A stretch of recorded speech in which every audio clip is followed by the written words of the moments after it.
যার অন্তরে জাররা পরিমাণ অহংকারের ছিটে ফোঁটা থাকে সে আল্লাহর জান্নাতে ঢুকতে পারবে। আল্লাহর জান্নাতে ঢুকবে বিনয়ীরা। কারা? যারা বিনয়ী, মুতাওয়াদি, হাম্বল, যাদের মধ্যে হাম্বলনেস আছে, যারা বিনয়ী, তারা জান্নাতে ঢুকবে। তো সাইয়েদনা আদম আলাইহিস সালাম বিনয়ের পরিচয় দিলেন, কিন্তু শয়তানকে আল্লাহ বললেন উসজুদু। শয়তানকে বললেন, শয়তান সেজদা দাও। ফেরেশতাদেরকে যখন অর্ডার করেছে সেজদা দাও, শয়তান বলল আল্লাহ আমি সেজদা দিব না। অহংকার করলো, সে নিজে নিজে উপরে উঠতে চাইলো। সে বলল খালাকতানি মিন নার ওয়া খালাকতাহু মিন তিন। আপনি আমাকে বানিয়েছেন আগুন দিয়ে, আগুনের ধর্ম উপরের দিকে ওঠা। আগুন জ্বালিয়ে দিলে লেলিহান শিখা কই যায়? উপরে যায়। ওয়া খালাকতাহু মিন তিন। আর আদমকে বানিয়েছেন আপনি মাটি থেকে, তা আমি কেন সেজদা দিব? আদমই না আমারে দিবে। আল্লাহ শয়তানকে চিরজাহান্নামী বানিয়ে দিল। চিল্লায় বলেন ঠিক কিনা? আর বিনয়ের কারণে আদমকে আল্লাহ বানালেন আশরাফুল মাখলুকাত। কি বানালেন? সৃষ্টির সেরা। এজন্য নূরের ফেরেশতারাও সাইয়েদনা আদমকে সেজদা দিতে বাধ্য হয়েছে। চিল্লায় বলেন ঠিক কিনা? তুমি মাটির আদমকে প্রথম সৃষ্টি করিয়া ঘোষণা করিয়া দিলে শ্রেষ্ঠ বলিয়া, তাই তো নূরের ফেরেশতা করে আদমকে সেজদা। ঠিক কিনা? তাই তো নূরের ফেরেশতা করে আদমকে সেজদা। সবার চেয়ে সম্মান দিলে মাটির আদমকে। আল্লাহু আল্লাহু তুমি জাল্লে জালালুহু, শেষ করা তো যায় না গে তোমার গুণগান। আল্লাহু আল্লাহু, সুবহানাল্লাহ পড়েন। এজন্য আমরা যেন বিনয়ী হই, আমরা যেন নিজেকে ছোট মনে করি। আপনি নিজেকে ছোট মনে করলে আল্লাহ আপনাকে বড় বানায় দিবে।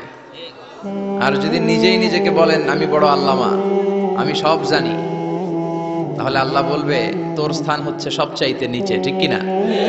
আবু নওয়াস একজন কবি ছিলেন, উনি বলেছেন ওয়াকুল্লি মাইয়াদাঈ ফিল ইলমি ফালসাফাতান হাবাসতা শাইআন ওয়া গাবাত আনকা আশিয়াউ। কেউ যদি তোমারে বলে যে আমি সব জানি, তুমি দুই আঙ্গুল দেখিয়ে বলো তুমি কিচ্ছু জানো না, তোমার শিখার অনেক বাকি। জাননেওয়ালার উপরও জাননেওয়ালাও আছে। ঠিক কিনা? এজন্য আমরা যেন বিনয়ী হই।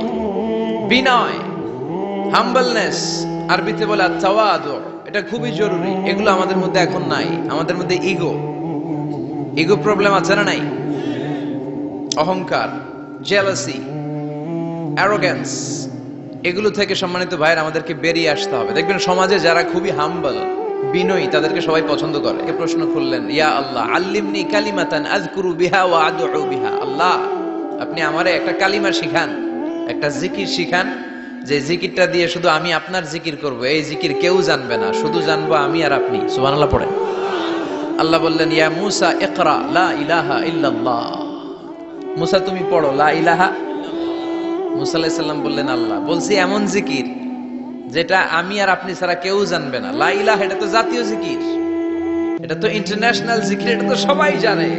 আমি তো চেয়েছিলাম এক্সক্লুসিভ একটা। আল্লাহ বললেন মুসা লা ইলাহা ইল্লাল্লাহর যে শ্রেষ্ঠ জিকির আমার কাছে নাই। আমি আল্লাহর দেয়া সর্বশ্রেষ্ঠ জিকির হচ্ছে লা ইলাহা লাউ তাদাউ লা ইলাহা ইল্লাল্লাহ ফি কাফফা ওয়াস সামাওয়াতু ওয়াল আরদু ফি কাফফা। ও মুসা, সাত আকাশ সাত জমিন যদি দাড়ি পাল্লার এক পাল্লায় রেখে দাও আর লা ইলাহা আরেক পাল্লায় রেখে দাও, লা রাজাহাত কাফফাতু লা ইলাহা ইল্লাল্লাহ, মুহূর্তেই লা ইলাহার পাল্লাটা ভারী হয়ে যাবে। এটা একটা বিপ্লবী বাণী, এটা ভিক্ষা করার বাণী নয়। জুমার নামাজের পরে একটা টাকা দিয়া যান, আমি গরিব ইনসান, আছে না নাই? আখিরাতে সওয়াব পাইবেন পাহাড়ের সমান। আর জিকির ধরে লা ইলাহা ইল্লাল্লাহ। অনেকে মনে করে এটা ভিক্ষা করার জিকির, কপাল পোড়া। আমরা ভিক্ষার সাথে এটাকে জুড়ে দিয়েছি। এটা একটা বিপ্লবী বাণী। এই বাণীর অর্থ, এটার ইম্পর্টেন্স, এটার সিগনিফিকেন্স আর তাৎপর্য যে বুঝে সে আল্লাহ ছাড়া কারো সামনে মাথা নত করতে পারে না। চিল্লা এখন ঠিক কিনা? তাফসীর ফি জিলালিল কুরআনের রচয়িতা সাইয়্যিদ কুতুব শাহিদ, নাম শুনছেন? গোটা বিশ্বব্যাপী তার নাম আর ডাক। তিনি ফি জিলালিল কুরআন লিখে গোটা বিশ্বের যুবকদের অন্তর কাঁপিয়ে দিয়েছিলেন। এই সমাজে তিনি জাহালাত দেখে এই জাহালাতের বিরুদ্ধে কলম ধরেছেন আর যুগ শ্রেষ্ঠ তাফসীর রচনা করেছেন, তাফসীর ফি জিলালিল কুরআন। এটার অনেক ভাষায় ট্রান্সলেশন হয়েছে, বাংলায়ও পাওয়া যায়। খুব সম্ভব আল কোরআন একাডেমি লন্ডন এটা ট্রান্সলেট করেছে। তো উনি এই কালিমার পক্ষে থাকার কারণে, ইসলামী আন্দোলনের কারণে তৎকালীন প্রেসিডেন্ট জামাল আব্দুল নাসের ওনাকে ফাঁসি দেওয়ার আদেশ দিয়েছে, ফাঁসির কাস্টে ঝুলিয়ে মৃত্যুদণ্ডের অর্ডার করেছে। তো জেল কোডের নিয়ম অনুযায়ী যাদেরকে ফাঁসি দেওয়া হবে, হ্যাঙ্গিং করা হবে, হ্যাঙ্গিং করার ঘন্টাখানিক আগে ওই কারা কর্তৃপক্ষ থেকে নিয়োগ দেয়া জেলখানার ইমাম সাহেব এসে তাদেরকে লা ইলাহা পড়ায়। কি পড়ায়? লা ইলাহা ইল্লাল্লাহ পড়ায়। তো সৈয়দ কুতুব শহীদ উনিও যখন ওনাকে ফাঁসির কাস্টে ঝুলানো হবে, ওই মুহূর্তে জেল কোডের নিয়ম অনুযায়ী ইমাম সাহেব এসে সৈয়দ কুতুব সাহেবকে বলতে আরম্ভ করলো যে আমি আপনাকে কালিমা পড়াতে এসেছি, আপনি পড়েন লা ইলাহা ইল্লাল্লাহ। সৈয়দ কুতুব শহীদ বললেন আমারে কালিমা শিখাতে শোনা, আমি কালিমা খুব ভালো জানি। যে কালিমা পড়ার, যে কালিমা তুমি ফাঁসির আসামিদেরকে পড়ানোর কারণে মান্থলি বেতন পাও, ওই কালিমার ব্যাখ্যা করার কারণে আমাকে ফাঁসির কাস্টে ঝোলা লাগছে। তুমি কালিমা পড়াও, তুমি বেতন নাও, আর আমি কালিমার ব্যাখ্যা করার কারণে আমার ফাঁসি হয়, তার মানে তোর কালিমা আর আমার কালিমা এক কালিমা না। কালিমার মধ্যে পার্থক্য আছে না নাই? ইমানের মধ্যে পার্থক্য আছে না নাই? কালেমায় কালেমায় পার্থক্য আছে। ওই কারা কর্তৃপক্ষের নিয়োগ করা ইমাম সাহেবের লা ইলাহা ইল্লাল্লাহ আর তাফসীর ফি জিলালিল কোরআনের রচয়িতা সৈয়দ কুতুব শহীদের লা ইলাহা এক কালিমা নয়, এক লা ইলাহা নয়। চিল্লায় কোন ঠিক কিনা? পার্থক্য আছে, আলাদা। এজন্য আসল লা ইলাহার অনুসারী হতে হবে। লা ইলাহার ধারক এবং বাহকরা হচ্ছে সত্য এবং ন্যায়ের পক্ষে। যত বিপদ আসে, যত আপদ আসে, যত ঝুঁকি আসে, পাহাড় সম ঝুঁকিকে ডিঙ্গিয়ে তারা লা ইলাহার কালিমার পতাকাকে উড়িয়ে দেয়। চিল্লায় বলেন ঠিক কিনা? এজন্য ইমানে পার্থক্য আছে। আমরা যেন আসল ইমানদার হতে পারি, আল্লাহ তৌফিক দাও। আর জোরে পড়েন আমিন। আমরা সব সময় যেন আল্লাহর জিকির দিয়ে হৃদয়টাকে সিক্ত রাখতে পারি, তুমি তৌফিক দাও। বিশ্বনবী বলেছেন লা ইয়াজালু লিসানুকা রাতবান মিন যিকরিল্লাহ, তোমার জিহ্বাটা যেন আল্লাহর জিকিরে সব সময় ভিজা থাকে। কি থাকে? সব সময় যেন পড়ি সুবহানাল্লাহ, আলহামদুলিল্লাহ, লা ইলাহা ইল্লাল্লাহ। সব সময় যেন আমরা পড়ি আল্লাহু আকবার। বিশ্বনবী বললেন আহাব্বুল কালাম ইলাল্লাহি আরবা। খেয়াল রাখবেন, আল্লাহর কাছে সবচেয়ে প্রিয় কথা চারটা। কয়টা? আহাব্বুল কালামি ইলাল্লাহি আরবা। আল্লাহর কাছে সবচেয়ে প্রিয় কালাম হচ্ছে চারটা। লা ইয়াদুররুকা বিআইয়িহিন্না বাদাতা। এই চারটার কোনটা দিয়ে শুরু করবে এটা তোমার ব্যাপার, আগে পরে করলেও কোনো সমস্যা নাই। চারটার একটা হচ্ছে সুবহানাল্লাহ, আরেকটা হচ্ছে আলহামদুলিল্লাহ, আরেকটা হচ্ছে লা ইলাহা ইল্লাল্লাহ, আরেকটা হচ্ছে আল্লাহু আকবার। যেন সব সময় আল্লাহর জিকির করতে রাজি আছেন তো? আল্লাহরে ডাকতে রাজি আছেন? ফাযকুরুনি ওয়াশকুরুলি। আল্লাহ বলেন যদি আমার জিকির করো আমিও তোমাদের জিকির করি, যদি আমার স্মরণ করো আমিও তোমাদের স্মরণ করি।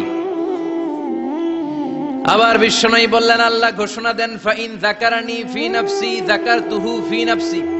আমার বান্দা যদি একা একা আমার জিকির করে আমিও আমার বান্দাকে একা একা স্মরণ করি।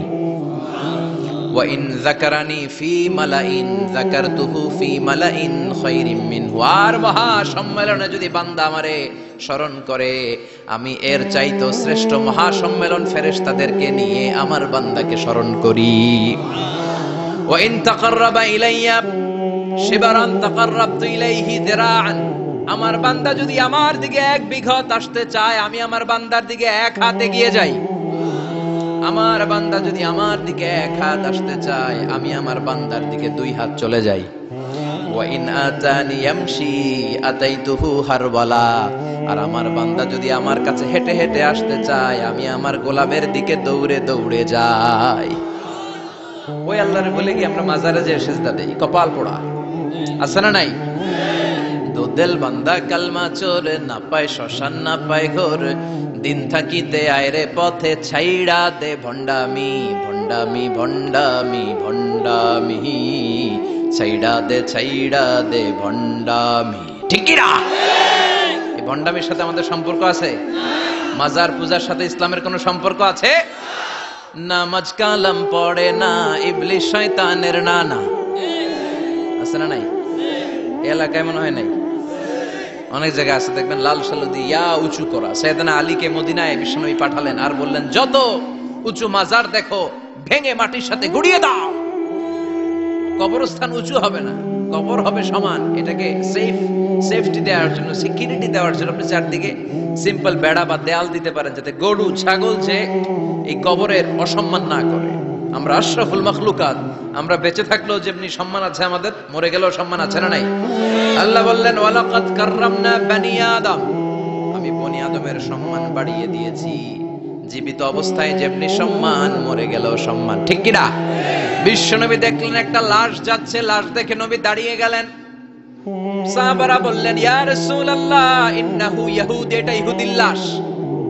দাঁড়ালেন কেন? বসেন। বিশ্বনবী বললেন আওয়ালাইসাত নাফসান, এটা কি মানুষ না? এটা হোক না ইহুদি, হোক খ্রিস্টান, হোক নাস্তিক, এটা তো মানুষ। আমি তো মানুষকে সম্মান দিয়েছি। I have dignified the status of the sons of Adam. আমি বনি আদমের সম্মানকে বাড়িয়ে দিয়েছি। সবার উপরে মানুষ সত্য, তাহার উপরে নাই। এজন্য কবরকে সিকিউরিটি দিতে হবে, কিন্তু গম্বুজ বানানো যাবে, লাল সালু দেয়া যাবে, মাজারে আগরবাতি দেয়া যাবে, মোমবাতি, মশারি, অনেক মাজারের উপরে লম্বা মশারি টাঙানো আছে না নাই? ওর বাবারে মশাই কামড়ায়, কত বড় ডাকাত। তো মশাই যদি নিচ থেকে তাড়াইতে না পারে, ও তোমারে কি করবে? কথা বলেন। মশা তাড়াতে পারে না নিজের গা থেকে, তোমারে কি বাঁচাবে? দেখবেন যে লোকটা মাজারে মশারি দেয়, ওর বাবার ডেঙ্গু জ্বর, ওর বাপেরে মশাই খায়, ওর মারে মশাই খায়। গোটা বিশ্বের সবগুলো আল্লাহর ওলি যদি একটা গ্লাসের পানিতে ফু দেয়, আর আপনার মা যদি আপনার মাথার মধ্যে হাত বুলিয়ে দেয়, আপনার মা যদি আপনার বুকে একটা ফু দিয়ে দেয়, সব বিষ সাহেব একদিকে, মায়ের দোয়া আরেকদিকে। মায়ের দোয়া মুহূর্তে আবার আল্লাহর আরশে পৌঁছে যাবে। এজন্য বিশ্বনবী বলতেন সালাসু দাওয়াতিন মুস্তাজাবা, তিনটা দোয়া আল্লাহ কবুল ফিরিয়ে দেন না। এক নম্বরে হচ্ছে দাওয়াতুল মুসাফির, সফর অবস্থায় দোয়া করলে কবুল করে কে? দুই নম্বরে দাওয়াতুল মাজলুম, অত্যাচারিত ব্যক্তির দোয়া কবুল করে কে? তিন নম্বরে দাওয়াতুল ওয়ালিদাইনি লিওয়ালাদিহি, মা বাবা যখন হাত তুলে ছেলে মেয়েদের জন্য আল্লাহর কাছে দোয়া করে, ওই দোয়াটাও কবুল করে কে? মাজারে মশারি দিবেন, লাল শালু দিবেন, আগরবাতি, মোমবাতি, কোন মানত? মাজারে মানত করা যায় না। ইন্নী নাযারতু লিররহমানি সাওমা, মানত করতে হয় রহমানের নামে, মানত হবে একজনের নামে। চিল্লায় বলেন তিনি কে? এজন্য মাজারে কিছু দেয়া যাবে না। এই ভণ্ডামি গোটা বাংলাদেশ ব্যাপী, আমরা বলে যাচ্ছি যতটুকু শুধরানোর শুধরাবে। হেদায়েত দেওয়ার মালিক একজন, চিল্লায় বলেন তিনি কে? অনেক পীর আছে এরকম ভণ্ড পীর, সারা বছরে নাকি একবারও গোসল করে না, 365 দিনে ওর গোসলের রুটিন একদিন, আর ওই একদিনের গোসলের পানি মুরিদরা সব খাইয়া শেষ করে ফেলায়। নাউজুবিল্লাহ কইবেন না? নামাজ কালাম পড়ে না, ইবলিশ শয়তানের নানা, ধর্মের একখান খুঁটি ধইরা কয়দিন করবা হয়রানি। ভণ্ডামি ভণ্ডামি ভণ্ডামি, ছাইড়া দে ভণ্ডামি। দোদেল বান্দা কালমা চোর, না পায় শ্মশান না পায় ঘর, দিন থাকিতে আয়রে পথে ছাইড়া দে ভণ্ডামি। ভণ্ডামি ভণ্ডামি ভণ্ডামি, ছাইড়া দে ভণ্ডামি। চিল্লায় বলেন ঠিক কি না? এগুলোর সাথে আমাদের কোনো সম্পর্ক নেই। ইসলাম হচ্ছে সহজ। আদ-দীনু ইউসরুন লা উসরা ফী, আদ-দীনু ইউসর, দিন সহজ। এত জনের কাছে যাওয়া লাগবে না, আপনি ওই জেলায় যে ওই মাজারে মানত করা লাগবে না, আপনার সিলেটে যাওয়া লাগবে না, আপনার খানজানাইলের কাছে যাওয়া লাগবে না, আপনার কোথাও যাওয়া লাগবে না। আপনি বাড়ির পাশের মসজিদে পড়ে সেজদা দেন, মুহূর্তে দোয়া কবুল করে নিবে কে? রব্বুল আলামিন বলে গোলাম আমারে ডাকস না কেন? তোর ডাকে সাড়া দেওয়ার জন্য আমি 24 আওয়ার্স রেডি। দুনিয়ার বুকে কোনো বিষয় নিয়ে যদি আমরা বারবার যাই, দুনিয়াতে লোকজন রেগে যায়, ঠিক কিনা? আমি ওনার কাছে গেলাম, ভাই আজকে একটা বিপদে পড়ছি, 500 টাকা দেন, দিয়ে দিল। এরপরের দিন আবার গেলাম, দিল। পরশু দিল, তরশু গেলে শেষা দিয়ে দিব, একটা মাইট দিয়েছি, ঠিক কিনা? কি পাইছো তুমি? প্রতিদিন 500 টাকা। বারবার কোন একটা ইস্যু নিয়ে কারো কাছে যাওয়া যায় না, এটা লজ্জার বিষয়, ঠিক কিনা? কিন্তু আল্লাহর বিষয়টা উল্টো। সুনানে তিরমিজির বর্ণনা, ইন্নাহু মান লাম ইয়াসআলিল্লাহ ইয়াগদাব আলাইহি, কোন বান্দা যদি কোনো বিষয় নিয়ে, কোনো ব্যাপার নিয়ে আল্লাহর কাছে বারবার না যায়, আল্লাহ তার উপর রেগে যায়। এজন্য আল্লাহর কাছে বারবার চাওয়ার দরকার আছে না নাই? আপনার মনের জ্বালা যন্ত্রণা পূরণ করে দিতে পারে কে? এটার নাম তাওহীদ। এক আল্লাহ কেন্দ্রিক হওয়া, আল্লাহ সেন্টার্ড। আমাদের সবকিছু হবে আল্লাহ কেন্দ্রিক। বিপদে আপদে যে কোনো পরিস্থিতিতে সবার আগে কার কাছে যাব? এটার নাম তাওহীদ, এটার নাম তাওহীদেরই মুর্শিদ আমার মুহাম্মাদের নাম বলো, মুহাম্মাদের নাম। আল্লাহর নাম জপলে বুঝতে পারি আল্লাহরই কালাম বলো, মুহাম্মাদের নাম। ওই নামেরই রশি ধরে যায় আল্লাহর পথে, ওই নামেরই ভেলায় চড়ে ভাসি নূরের স্রোতে, ওই নামের বাতি জেলে দেখি আরশের মুকাম বলো, মুহাম্মাদের নাম। সবাই পড়েন, তাওহীদেরই মুর্শিদ আমার মুহাম্মাদের নাম বলো, মুহাম্মাদের নাম। আল্লাহর নাম জপলে বুঝতে পারি আল্লাহরই কালাম বলো, মুহাম্মাদের নাম। চিল্লায় পড়েন আমিন। সব সময় বিপদে আপদে কার কাছে যাবেন? আপনার বিপদ দূর করতে পারে কে? আপনারে অসুস্থ থেকে সুস্থ বানায় দিতে পারে কে? মনের জ্বালা যন্ত্রণা মিটাতে পারে কে? আল্লাহ ছাড়া কেউ পারবে? কোন মুফাসসিরে কোরআন আপনারে বাঁচাতে পারবে? কোন আল্লাহর ওলি বাঁচাতে পারবে? এমনকি আল্লাহর কোন পয়গাম্বার কোন নবী আপনার কিচ্ছু করতে পারে? করতে পারে একজন, তিনি কে? আমরা যেন সব সময় সে আল্লাহর জিকির করি। আল্লাহ তুমি তৌফিক দাও। আরো জোরে পড়েন আমিন। বড়ুয়া কৃষ্ণপুর আল ইসলাহ যুব সমাজের উদ্যোগে আজকের প্রোগ্রামের প্রধান অতিথি জনাব মোহাম্মদ ইমাম হোসেন সরকার, চেয়ারম্যান 1 নং সুহিলপুর ইউনিয়ন আসছিলেন, তাই না? সালাম দিয়ে গেছে। ওয়ালাইকুম আসসালাম। আলাইকা ওয়া আলাইহিস সালাম। আমার আগে কথা বলেছেন আল্লামা শাইখুল ইসলাম শাইখ, চমৎকার কথা বলেছেন। আমি শুনছিলাম যে সৈয়দনা ইব্রাহিম আলাইহিস সালাম অনেক ইন্টেলেক্ট খাটিয়ে, এটাকে বলে রেশনাল অ্যানালজি খাটিয়ে উনি finally he got his Lord, তিনি আল্লাহকে পেয়েছেন, তাই না? এই ওয়াজ করছে না? তিনি চাঁদ দেখে ভাবলেন এত সুন্দর চাঁদ, এটাই মনে হয় আমার রব। হাযা রব্বি, এটার তাফসীর হচ্ছে হাযা রব্বি, কি রে এটা কি আমার রব? চাঁদ চলে গেল, তারা আসলো, ভাবলেন তারা তো আরো সুন্দর, মনে হয় এটাই আমার রব। তারাও নাই, দ্বিপ্রহরের জলজলে সূর্য দেখে তিনি নিশ্চিত এটা মনে হয় আমার রব হবেই। কিন্তু বিকেল বেলা সূর্যও নাই। মনে মনে ভাবলেন আমার রব তো আমার ছেড়ে পালাতে পারে না, সব সময় আমার রব আমার সাথে আছে না নাই? তখন তিনি বললেন ওয়াজ্জাহাতু ওয়াজহিয়া লিল্লাযী ফাতারাস সামাওয়াতি ওয়াল আরদা হানিফান ওয়া মা আনা মিনাল মুশরিকিন। এমন দিকে আমি মুখ ফিরালাম, আমি চাঁদের দিকে মুখ ফিরাই না, আমি তারার দিকে মুখ ফিরাই না, আমি দ্বিপ্রহরের জলজলে সূর্যের দিকেও মুখ ফিরাই না, আমি এমন রবের দিকে মুখ ফিরাই যিনি সব সময় থাকেন, সব কিছু দেখেন, তিনি সব করতে সক্ষম। চিল্লায় বলেন ঠিক কিনা?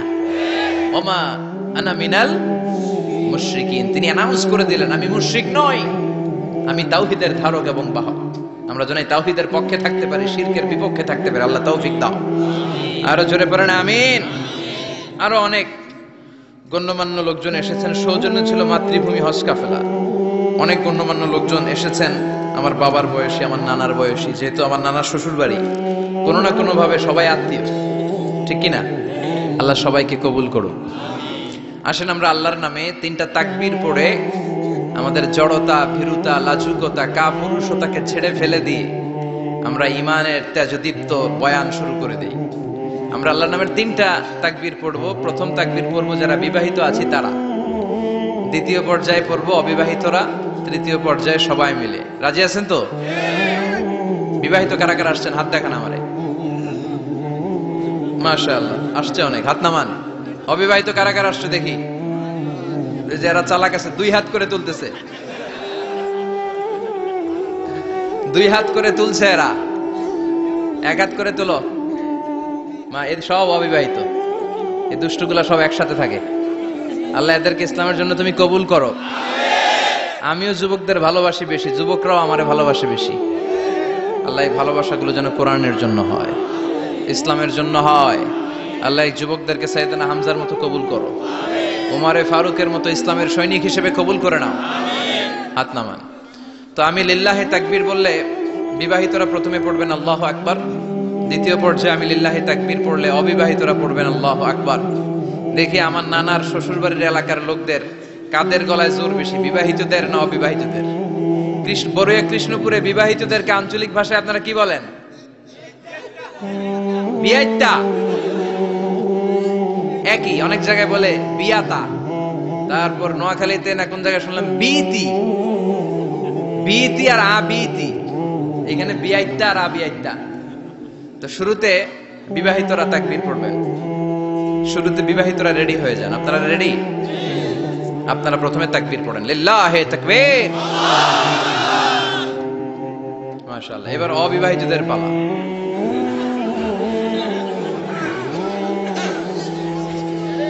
অবিবাহিতরা রেডি? ওরা কাশি দিয়ে গলা ঠিক করে নিতেছে, মাশাআল্লাহ। এবার অবিবাহিতদের পালা, পড়ো তাকবীর, লিল্লাহি তাকবীর,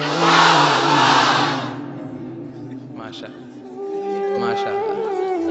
আপনারাও দিছেন? মুরব্বি কাছে আমরাও দিছি, মাশাআল্লাহ। ঠিক আছে, এবার সবাই মিলে তিনটা তাকবীর পড়ি, লিল্লাহি তাকবীর, লিল্লাহি তাকবীর, লিল্লাহি তাকবীর। আল্লাহ আমাদের স্লোগানগুলো কবুল করো। তোমার এই নামের তাকবীর যেন আমরা সব সময় দিতে পারি। এই তাকবীর কিন্তু আল্লাহর কাছে খুব পছন্দনীয়। আমি একটু আগে বলছিলাম না যে আহাব্বুল কালামি ইলাল্লাহি আরবা, আল্লাহর কাছে সবচেয়ে প্রিয় বাক্য চারটা, এর মধ্যে একটা হচ্ছে আল্লাহু আকবার। চারটার একটা কি? সব সময় এই তাকবীরের সাথে থাকবেন তো? যারা এই তাকবীর পড়ে তাদের সাথে থাকবেন সবাই।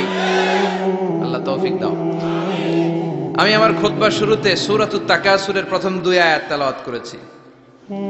এই সূরার মধ্য দিয়ে আল্লাহ তাআলা কি মেসেজ আসলে আমাদেরকে দিতে চাইলেন আমি আপনাদের সাথে অল্প কিছু সময় শেয়ার করব ইনশাআল্লাহ পড়ে। এই সূরার মূল মেসেজ হচ্ছে আমরা এই পৃথিবীতে থাকতে আসিনি, চলে যাব আমরা। কেউ আমরা থাকতে পারবো? We have to go back to you Lord.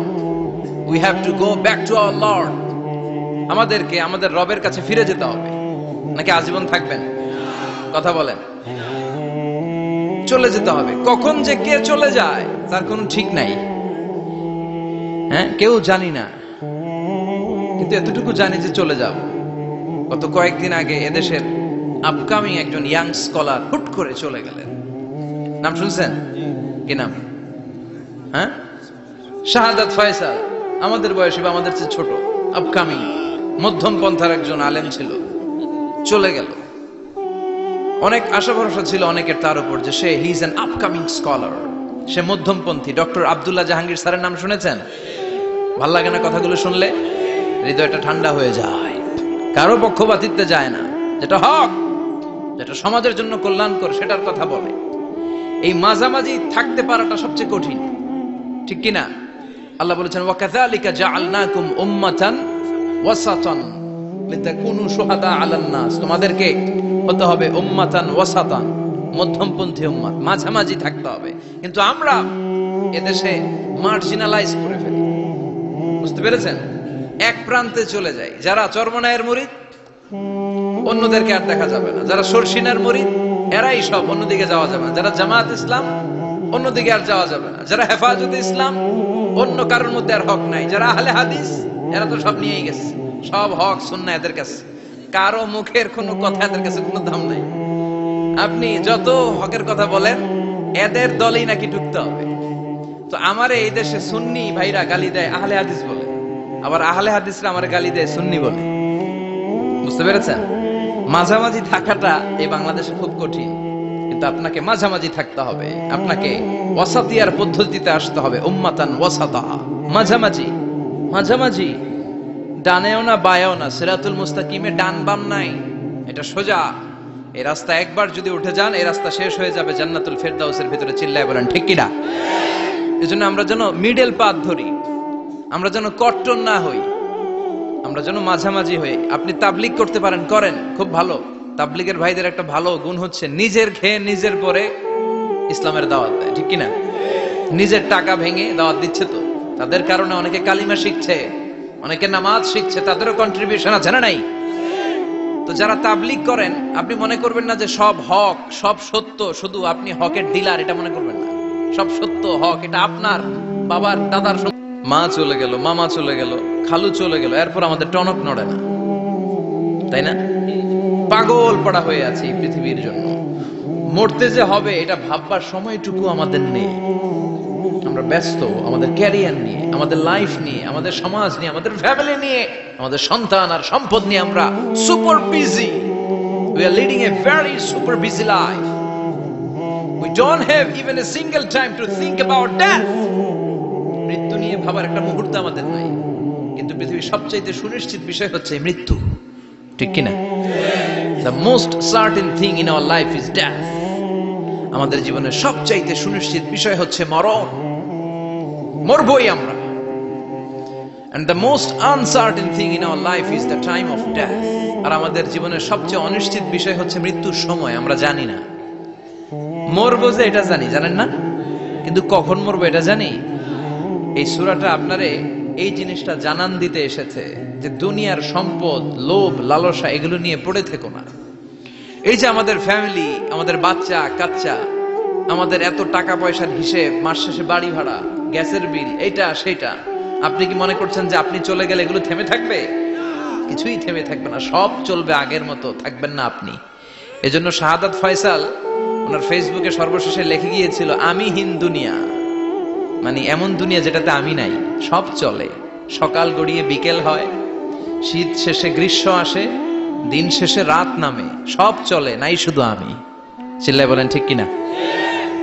তো এজন্য এগুলি একটু ভাবেন। অনেক ব্যস্ত আমরা। এই দুনিয়ার পুরো জীবনটা এটা হচ্ছে লালসাময় একটা জীবন, লোভ, মরিচিকা, মায়াজাল। এই মায়াজালে আমরা আটকে আছি, ফলে মৃত্যুর কথা আমরা ভুলে গিয়েছি। পাগলের মতো ছুটছি, আরো টাকা লাগবে, আরো খ্যাতি লাগবে, আরো যশ লাগবে, আরো দাপট লাগবে আমার। এত টাকা দিয়ে কি হবে? এত সম্পদ দিয়ে কি হবে? এত ব্যস্ততা দিয়ে কি হবে তোমার? স্টপ, থামুন, অনেক হয়েছে। থামুন, take a rest, take a breath and think about death. Think that you have to go back to your Lord. একটু বসেন না, একটু ভাবেন যে আমাকে চলে যেতে হবে, চলে যেতে হবে। এই কোলাহল, এই ব্যস্ততা এগুলো থাকবে, থাকবো না আমি। সাইয়েদনা ওমর ফারুক বলেছেন, মুতু ক্বাবলা আন তামুতু, মরার আগে একবার মরো। হাসিবু ক্বাবলা আন তুহাসাবু আলাইকুম, তোমার হিসাব নেওয়ার আগে তুমি একবার নিজের হিসাবটা করো না। কাগজ বের করে একটু লিখো না কি কি ভালো কাজ করছিলা, যেগুলো দিয়ে নাজাতের ওয়াসিলা হতে পারে, 1 2 3, আর কি কি আকাম কুকাম করছো দেখো না, লিখে দেখো তোমার অবস্থাটা কি। মরার আগে একবার মরো। মরার আগে খাটের মধ্যে শুয়ে শটান করে চোখ বন্ধ করে একবার মরার ভান করে দেখেন কেমন লাগে। চোখটা বন্ধ করেন আর ভাবেন আপনি নাই, কি কি হতে পারে ভাবেন। আপনার ছেলে মেয়েরা কান্না জুড়ে দিবে, আপনার প্রাণের স্ত্রী বিলাপ শুরু করে দিবে, বন্ধু বান্ধবের চিৎকার আর মাতম, স্থানীয় এলাকার মসজিদে ঘোষণা, অমুক এলাকার নিবাসী অমুক ভাই অমুকের ছেলে অমুক দুনিয়ায় নাই। সব আত্মীয়রা চলে আসবে, ফেসবুকে স্ট্যাটাস দেয়া হবে, সবাই সবাইকে জানাবে বিকাল 4টায় অমুক হাই স্কুল ময়দানে আপনার জানাজা। ছুটে আসবে, সবাই ছুটে আসবে আপনাকে শেষ বিদায় দিতে, গুড বাই জানানোর জন্য, আল ওয়াদা, বিদায় জানাতে আসবে সবাই। 4 তাকবীর দিয়ে আপনার জানাজা হবে, অশ্রুসিক্ত জানাজায় আপনার বিদায় হবে। কাঠের খাটিয়ার মধ্যে করে কাঁধে তুলে আপনারে কবরে নেওয়া হবে। আগে থেকে খুঁড়ে রাখা কবরটার মধ্যে আপনারে বিছিয়ে দেয়া হবে। বাঁশের কচি দিয়ে তার উপরে মাটির চাপা দিয়ে সব চলে যাবে। ভাবেন না একবার চোখ বন্ধ করে, this is the circle of life, this is the nature of life. এটা সবার হবে, আমার হবে, আপনার হবে। এত মায়া, এত ভালোবাসা কই যাবে? কেউ থাকবে না, সবাই আপনার অন্ধকার কবরে রেখে দিয়ে চলে আসবে। উপরে বাঁশের কঞ্চি, তার উপরে মাটির চাপা, অন্ধকার আর অন্ধকার। এই অন্ধকার যেন শেষ হতে চায় না, শুধুই অন্ধকার, ঠিক কিনা? এজন্য আমাদের চলে যেতে হবে। দাদা গেল, চাচা গেল, মামা গেল, আমাদেরকেও যেতে হবে, জোরে কোন ঠিক কিনা? একদিন মাটির ভেতরে হবে ঘরে মন আমার, কেন বান্ধ দালান ঘর, প্রাণ পাখি উড়ে যাবে পিঞ্জর ছেড়ে।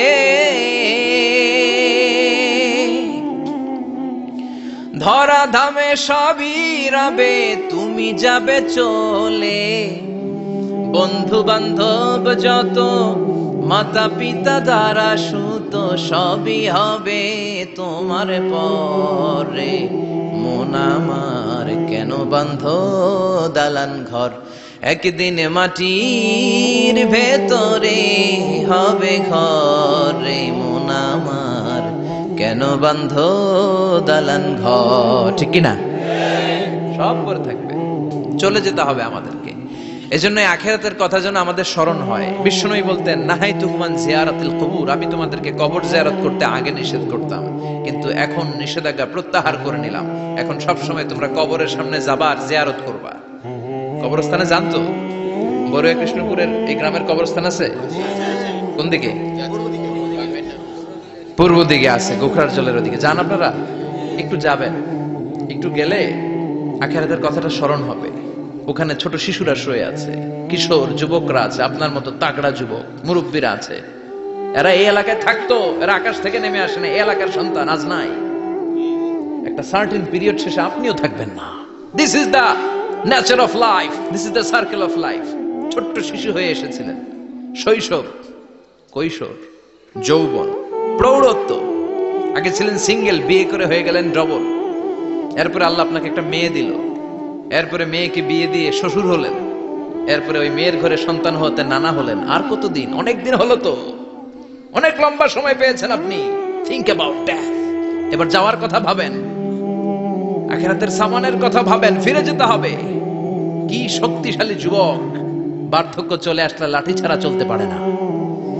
কুচকুচে কালো দাড়ি সাদা হয়ে যায়, দাড়ির শুভ্রতা, বয়সের ভার, রং ধরা যৌবন জং ধরে শেষ। ঠিক কিনা? This is the circle of life.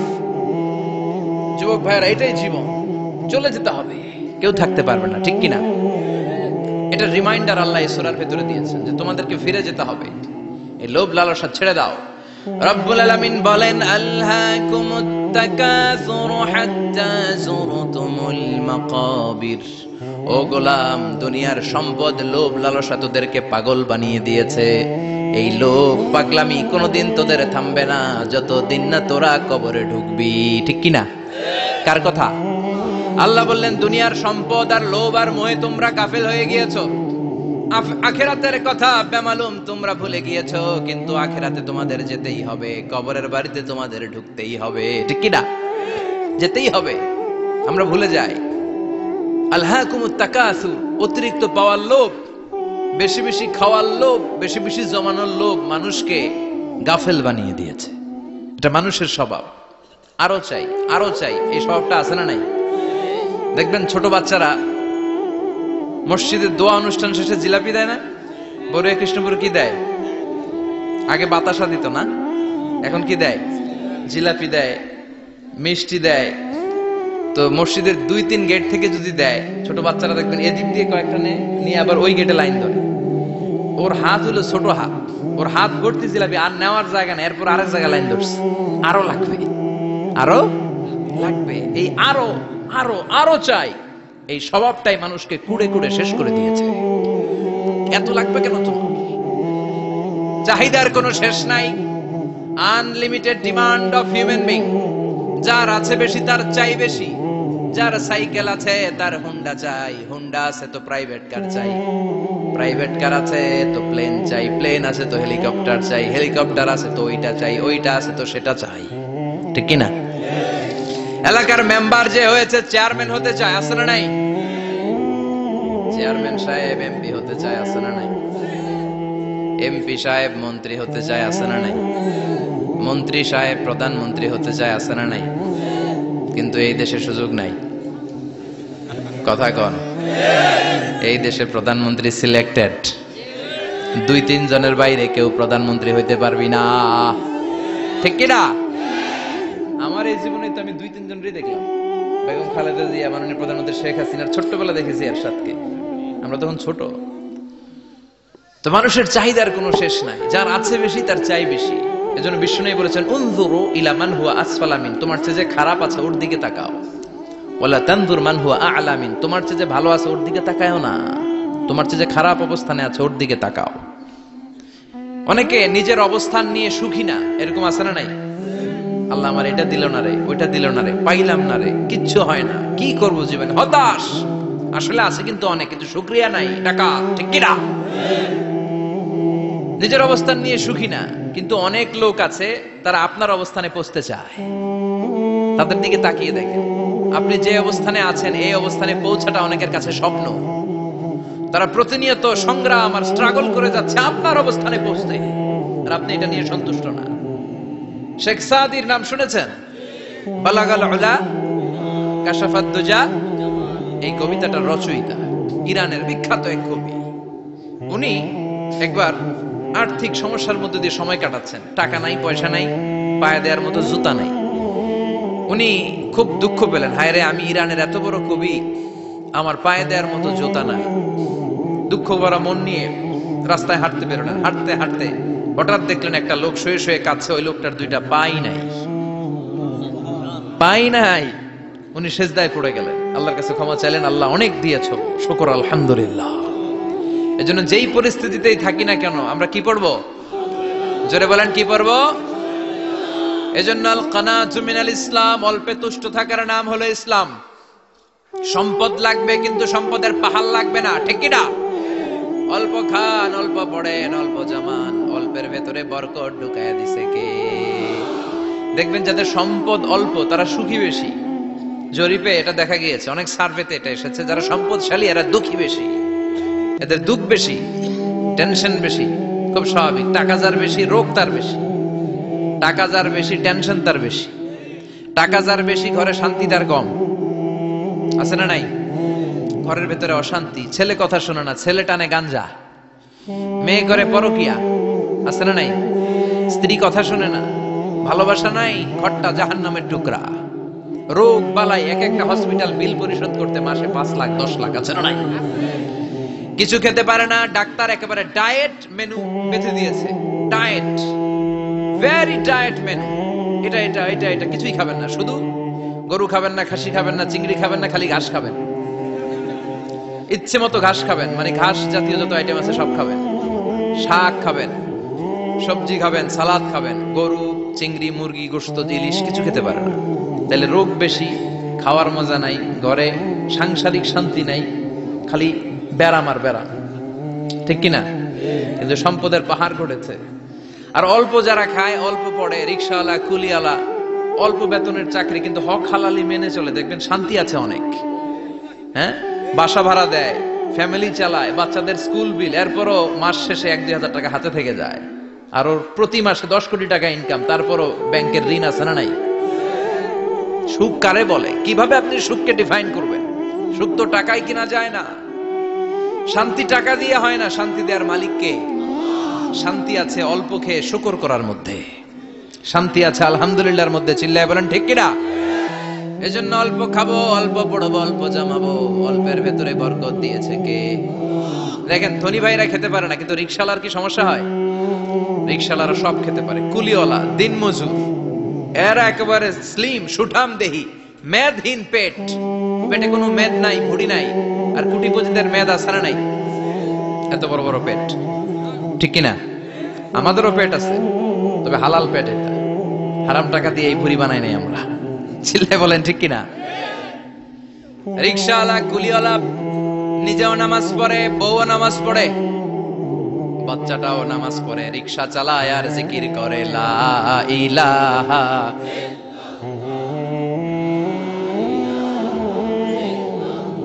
লা ইলাহা ইল্লাল্লাহু মুহাম্মাদুর রাসূলুল্লাহ সাল্লাল্লাহু।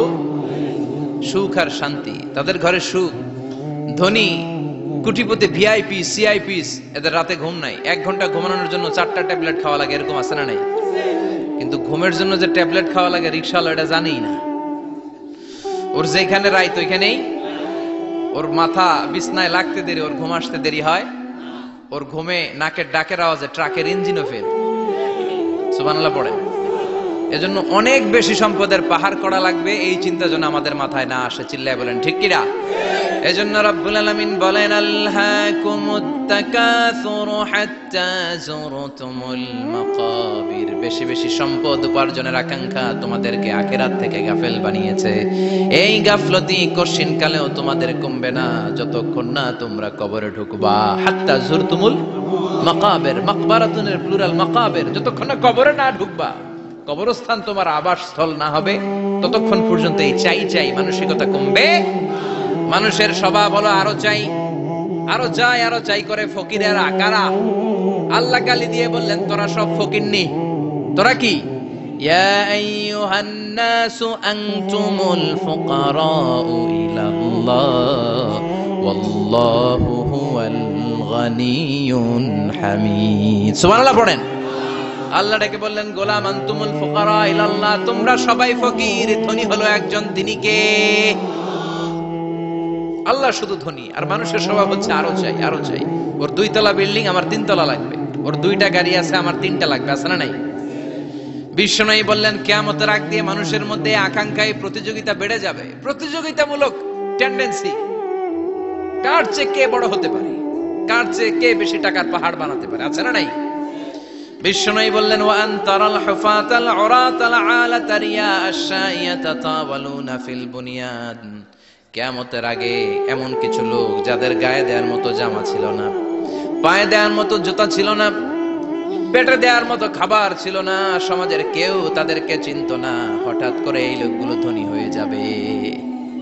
And they will start to construct, they will compete to construct high rises building in the cities. শহরে গ্রামে এরা বড় বড় বিল্ডিং বানানো শুরু করবে। এই উঁচা উঁচা বিল্ডিং আমাদের সমাজে আছে না নাই? কৃষ্ণপুরে 2 তলা 3 তলা বিল্ডিং আছে নি? আছে। আজ থেকে 20 বছর আগে ছিল। আমি তো 20 বছর আগে যখন আসছি কিছুই ছিল না, খালি পানি আর পানি। আর এখন 2 তলা 3 তলার অভাব নেই। গরিপুর পাশে না আপনাদের? এদিকে গরিপুর, গরিপুরে যে বিল্ডিং আছে বাংলাদেশেও নাই, ঠিক কিনা? সারা বাংলাদেশের সবচেয়ে দামি জায়গা হচ্ছে গরিপুর বাজারের জায়গা। জানেন এটা? বসুন্ধরা, গুলশান, বনানী, বাড়িধারা, উত্তরার 3-4 ডবল দাম এই জায়গার, ঠিক কিনা? বিল্ডিং এর পর বিল্ডিং। আমি যখন ঢাকা যাই দেখি গরিপুর আসতেছে, মানে গরিপুরের বিল্ডিং আর শহরগুলো আস্তে আস্তে হাইওয়ের পাশাপাশি চলে আসতেছে। প্রতি বছর আইসা দেখি কিছু আগাইছে, 2-3 বছর পরে এইটা একেবারে হাইওয়ের সাথে চলে আসবে। খেয়াল করছেন? ঢাকা যাওয়ার সময় গরিপুর আগাইতেছে, খালি গরিপুরের বিল্ডিং, গরিপুরের শহর আগাতে আগাতে আগাতে ঢাকা চট্টগ্রাম মহাসড়কের কাছাকাছি চলে আসছে।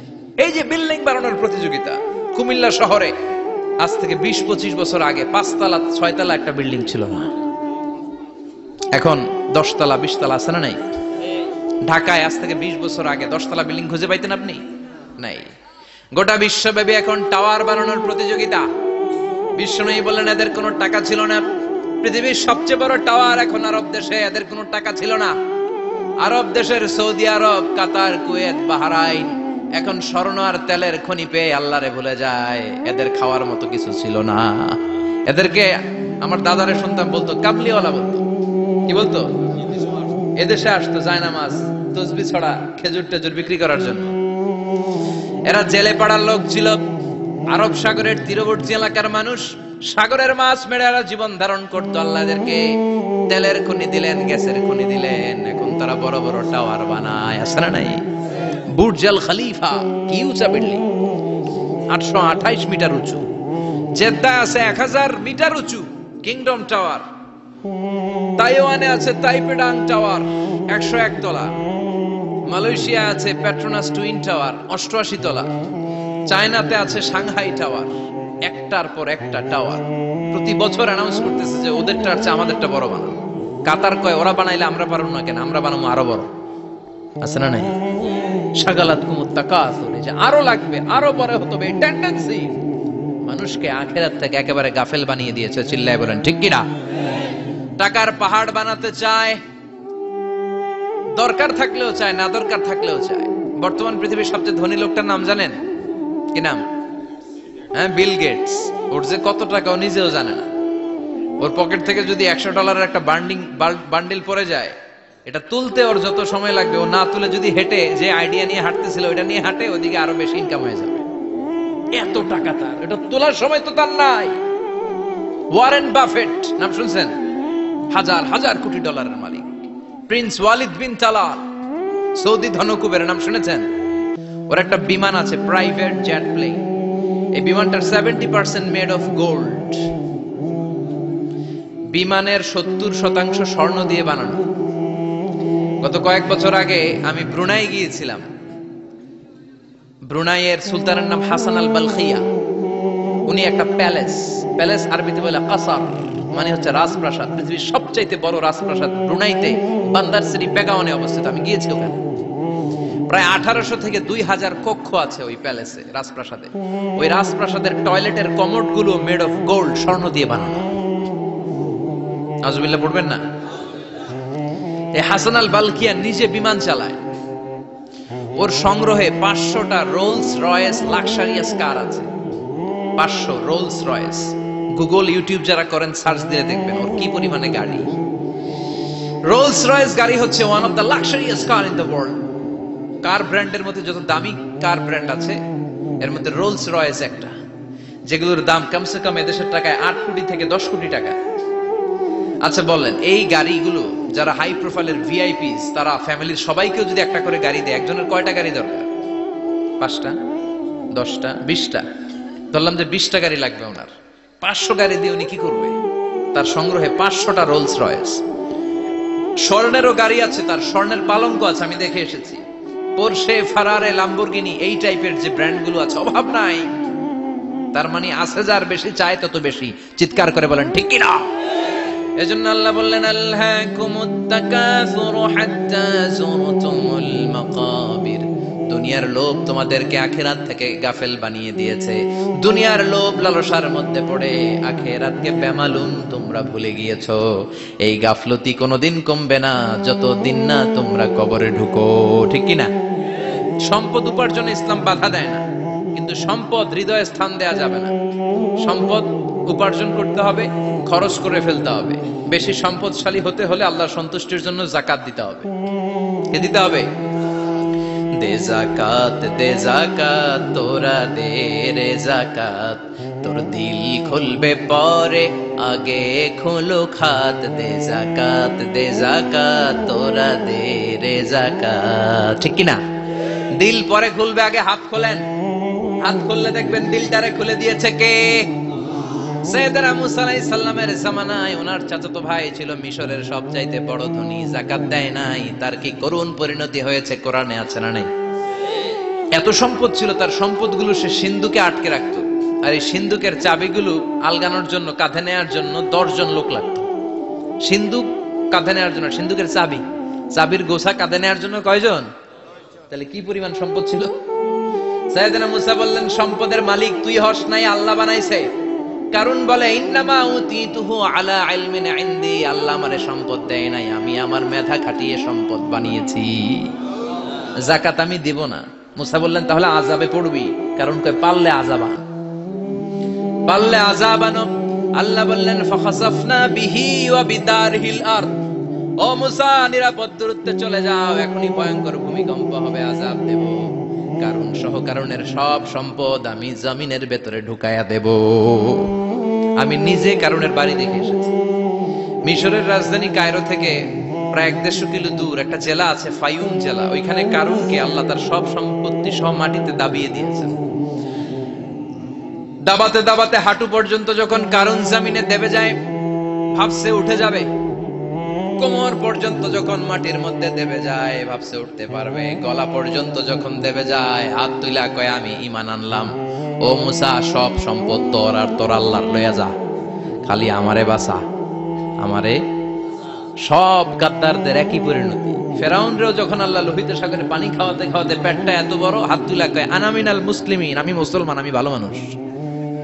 আল্লাহর কোরআন সাক্ষী, সে বলেছে আনা মিনাল বনি ইসরাইলরা যে আল্লাহরে মানে, আমিও তারে মানি, আমিও আল্লাহর দলের একনিষ্ঠ কর্মী। আর পানি খাইতে পারি না, আল্লাহ বাঁচাও। আল্লাহ কয় আরো খা।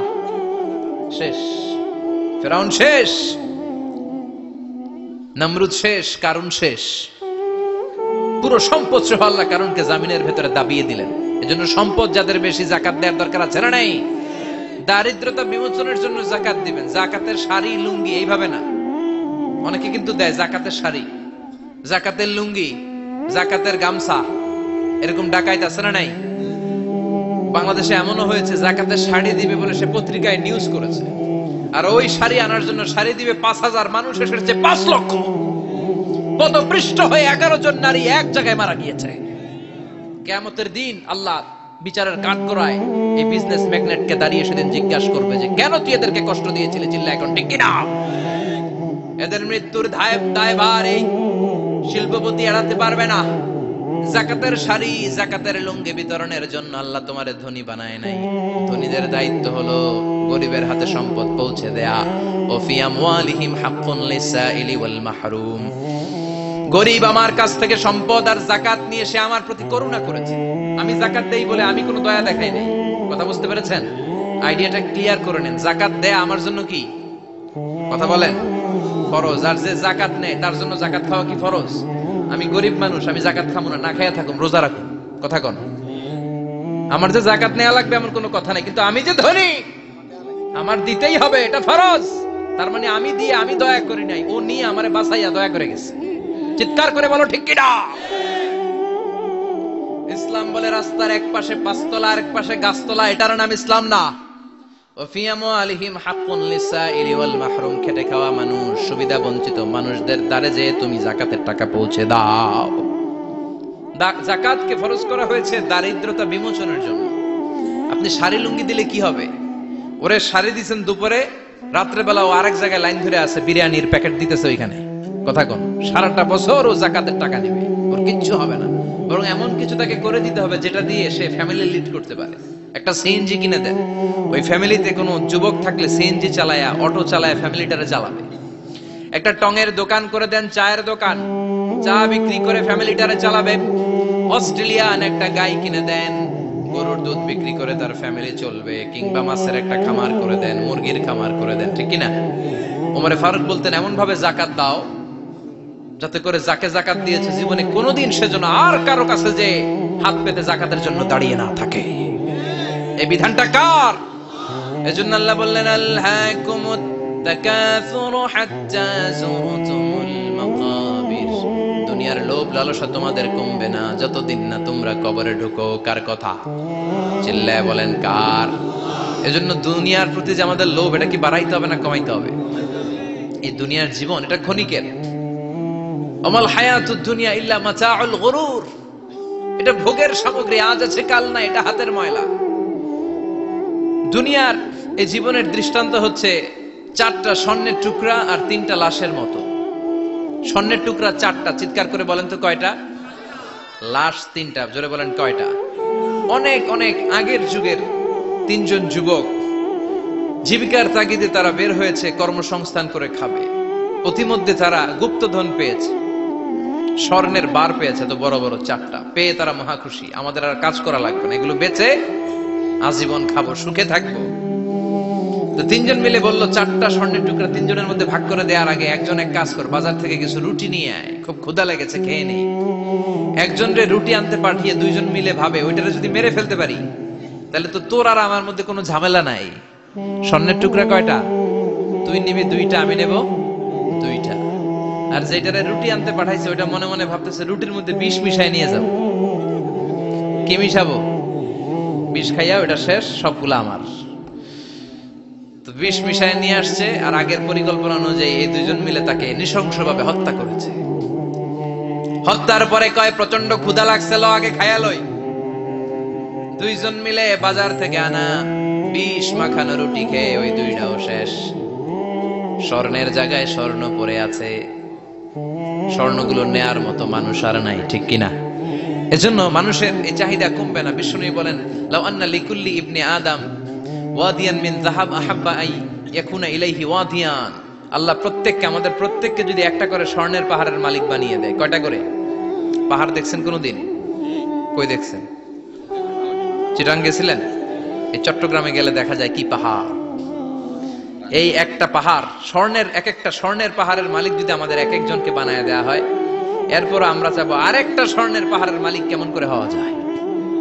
আচ্ছা বলেন তো, একটা স্বর্ণের পাহাড় আমার 14 পুরুষ বিক্রি করে খাইলো শেষ করতে পারবো এটা? তো আরেকটা কেন লাগবে আমার? ওয়ালাই আমলা আফাহু ইল্লা তুরাব। বিষ্ণু বলেন, কবরের মাটি যতক্ষণ না তোর মুখে না ঢুকবে, তোর এই চাওয়া চাওয়া খাই খাই সব বন্ধ হবে না। এজন্য আল্লাহ বললেন, আলহাকুমুত তাকাসুরু হাত্তা যুরতুমুল মাকাবির। দুনিয়া তোমাদেরকে গাফেল বানিয়ে দিয়েছে, গাফলতি কমবে না যতদিন না কবরে ঢুকো। কবরে ঢুকা লাগবে, কবরে ঢুকা লাগবে না? কবরে আমাদেরকে যেতেই হবে, যেখানেই থাকেন। কবরের প্রশ্ন আছে না নাই? অনেকে বলে, হুজুর বিমান হামলায় মারা গিয়েছে, বিমান জ্বলে পুড়ে ছাই হয়ে গিয়েছে, তার কবর কোথায়? তার আত্মাটা যেখানে আছে ওই জায়গায় প্রশ্ন আছে না নাই? অনেকে বলে, হুজুর সাগরের মধ্যে পড়ে মারা গিয়েছে, তিমি মাছ খেয়ে ফেলেছে, তার কোনো অস্তিত্ব নাই, কিন্তু তার রুহুটা আছে না নাই? প্রতিটা রুহু সংরক্ষণ করে কে? প্রত্যেকটা আত্মা আল্লাহর কাছে সংরক্ষিত থাকে। প্রতিটা রুহু, প্রতিটা মানুষ মালাকুল মউতকে দেখতে পায়। আপনিও দেখবেন, আমিও দেখব।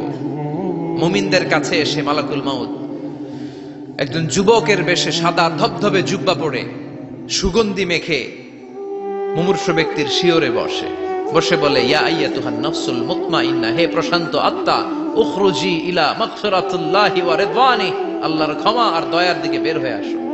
বলা মাত্রই মুমিনের আত্মাটা স্মুথলি বের হয়ে আসে। কাফান মিন আকফানিল জান্নাহ, হানুত মিন হানুতিল জান্নাহ, জান্নাত থেকে আনা সুগন্ধি কাফনের মধ্যে পেঁচিয়ে তিনি রূহটাকে নিয়ে ইল্লিনে চলে যায়। সরাসরি দেখে মালাকুল মউতকে। আর যারা ইসলাম বিরোধী, কোরআন বিরোধী, তাদের সামনে এসে মালাকুল মউত ত্রাস সৃষ্টি করে। আগে ধমক। হাইওয়েতে মাঝে মাঝে ডাকাতি হয় না? বাসগুলোর মধ্যে যখন ডাকাতি হয়, বাসে থাকে 50 জন, ডাকাত ঢুকে 5 জন, এই 5 জনের ভয়ে সবগুলো পেশাব করে দেয়। কারণ ত্রাস সৃষ্টি করে। এসেই চাইনিজ কুড়াল দিয়ে আগে কুবায় দেয় 4-5 জন, রক্ত দেখে কি দেওয়ার সব আগে রেডি করে রাখে। মালাকুল মউত এসে কাফের নাস্তিক মুশরিকদের সামনে সেরকম একটা ত্রাস সৃষ্টি করে, ভয়ে লোকটা কাঁপতে থাকে। ওর কাছে ভদ্র ভাষায় কথা বলে না, সুন্দর জামা পরে আসে না, কালো কুচকুচে চেহারা, ভয়ঙ্কর একটা রূপ নিয়ে, আকৃতি নিয়ে ইসলাম বিরোধীদের মাথার সামনে আসে, দুর্গন্ধযুক্ত চেহারার দেহ নিয়ে ধমক দিয়ে বলে, ও পাপাত্তা, ইয়া আইয়াতুহান নাফসুল খাবিসা উখরুজি ইলা গাদাবিল্লাহ, হে পাপাত্তা, আল্লাহর রাগ, ক্রোধ আর গজবের দিকে বের হয়ে আয়। মুমিনের আত্মা বলার সাথে সাথে যেমনি মুমিনের দেহ থেকে বের হয়ে জান্নাতি কাফনের ভেতরে ঢুকে, কাফেরদের আত্মাও কি এরকম তাড়াতাড়ি বেরোতে চায় নাকি? কাফেরদের আত্মা বেরোতে চায় না। ডানে দৌড়, বায়ে দৌড়, সামনে দৌড়, পেছনে দৌড়, আহা দৌড়াদৌড়ি করে। মালাকুল মউত এটাকে টেনে হিচড়ে, একটা জীবিত ছাগলকে জবেহ না করে, জবাই না করে, তার চামড়া উল্টা দিকে টেনে হিচড়ে বের করলে ছাগলটা যত কষ্ট পায়, এর চেয়ে কমসে কম 70 গুণ বেশি কষ্ট দিয়ে কাফের মুশরিক আর গাদ্দারদের রূহ কবজ করা হয়। আল্লাহ, এই পরিস্থিতি থেকে তুমি আমাদের বাঁচাও। মুমিনদের রূহ যেমনি কবজ হয়, ওইভাবে রূহ কবজের ব্যবস্থা করে দিও। ইমানের মৃত্যু নসিব করে দিও, শাহিদি মৃত্যু নসিব করে দিও। আমাকে শহীদ করে সেই মিছিলে শামিল করে নিও, যে মিছিলের নেতা মীর হামজা খোবায়েবে খাবা, আল্লাহর কাছে ছিল অতি প্রিয়, শামিল করে নিও। আমাকে শহীদ করে সেই মিছিলে শামিল করে নিও। পড়েন আমিন। আর জোরে পড়েন আমিন।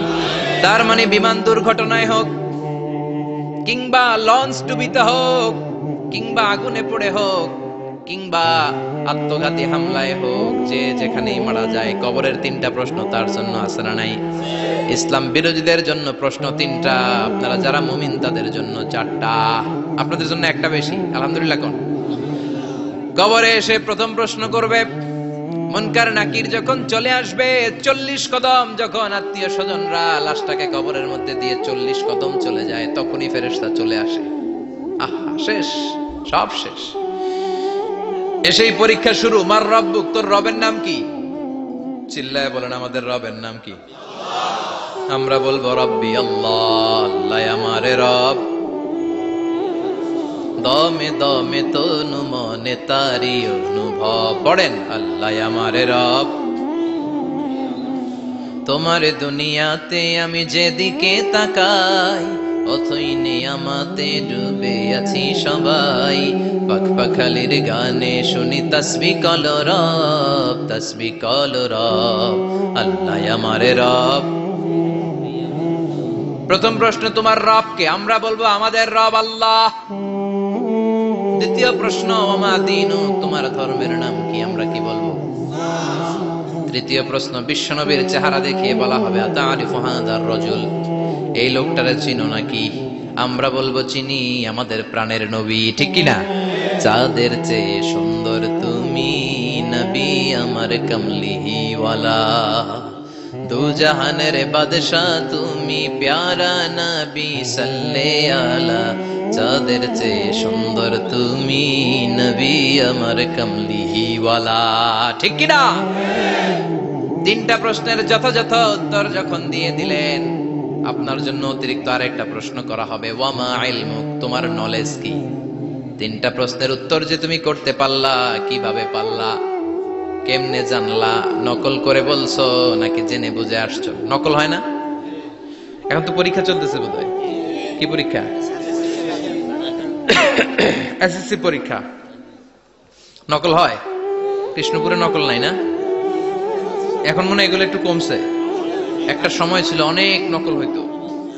পাঞ্জাবের ভিতরে নকল, পকেটে নকল, টুপির ভিতরে নকল, মৌজার ভিতরেও নকল।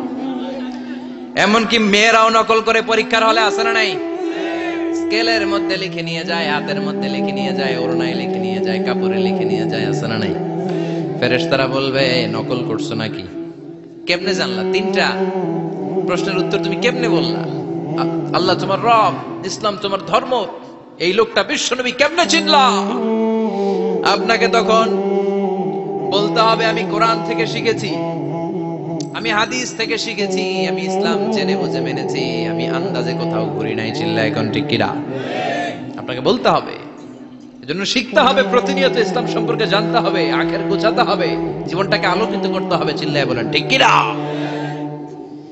চারটা প্রশ্নই যখন হয়ে গেল, ফেরেশতারা বলবে আহলান ওয়া সাহলান ওয়া মারহাবান বিক, খোশামদেদ, কংগ্রাচুলেশন, খোশামদেদ, কংগ্রাচুলেশন, সব প্রশ্নের উত্তর তুমি পেরেছো। ফায়ুফসাহু লাহু কবরুহু ৭০ যিরান, আপনার কবরটারে ৭০ হাত লম্বা করে দেয়া হবে। ওয়ায়ুফতাহু লাহু বাবুন ইলাল জান্নাহ, আপনার কবর থেকে জান্নাতের দিকে দরজা খুলে দেয়া হবে।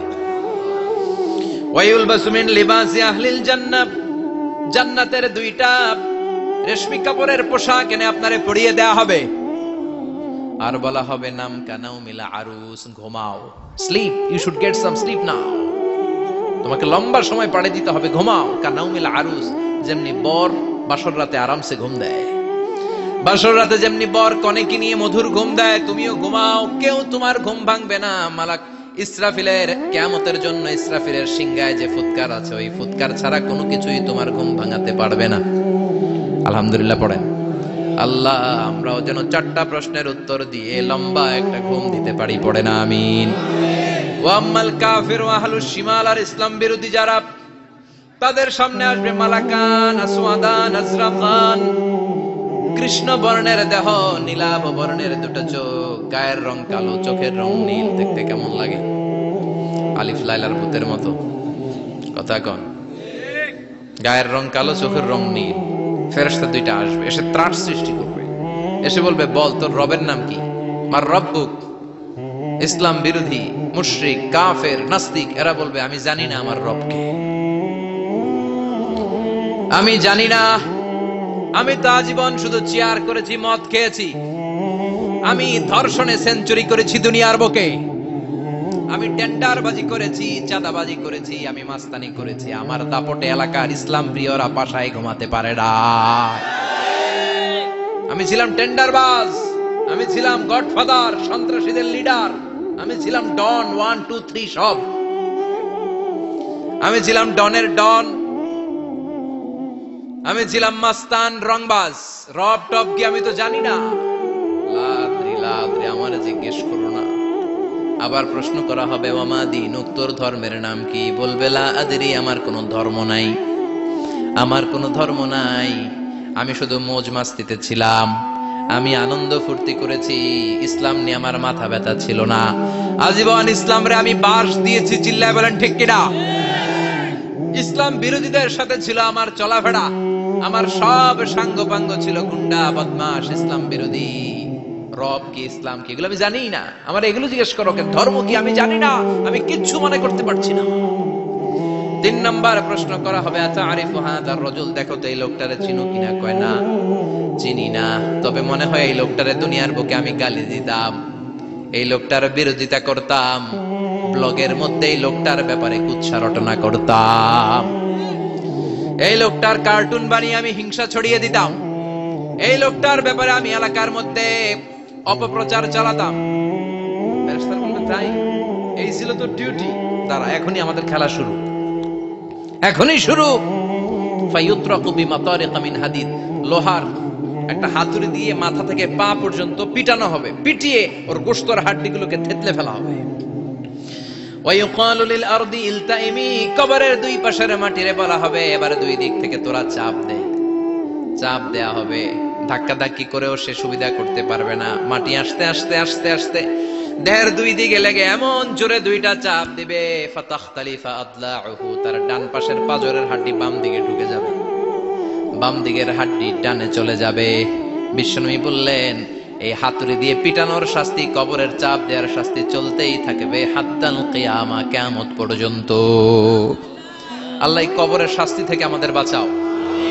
আমরা এই আযাব পেতে চাই না, আমরা যেন ঠিকভাবে কবরের 4টা প্রশ্নের উত্তর করে দিয়ে লম্বা ঘুম দিতে পারি। আল্লাহ তুমি তৌফিক দাও। এজন্য আল্লাহ বললেন, গোলাম দুনিয়া নিয়ে পাগল হয়ে থেকো না, এই দুনিয়ার জীবন আসল জীবন নয়, আসল জীবন হলো কবরের জীবন। জোরে বলেন ঠিক কিনা। এই জন্য মাঝে মাঝে কবরে যাবেন, কবরস্থানে দাঁড়িয়ে চিন্তা করবেন এই জায়গায় আমারও আসতে হবে। দিন যাবে, রাত আসবে, বৃষ্টি হবে, শীত আসবে, কেউ আমার দেখতে আসবে না, একা থাকতে হবে। একা, বড় একা, অন্ধকার, বড়ই অন্ধকার। ওই কবরের জীবনের সামান গোছানোর দরকার আছে না নাই? ওই কবরে সুখে শান্তিতে থাকতে চাইলে নামাজ পড়ার দরকার আছে না নাই? কোরআন পড়ার দরকার আছে না নাই? ছেলে মেয়েগুলোরে মানুষের মতো মানুষ করার দরকার আছে না নাই?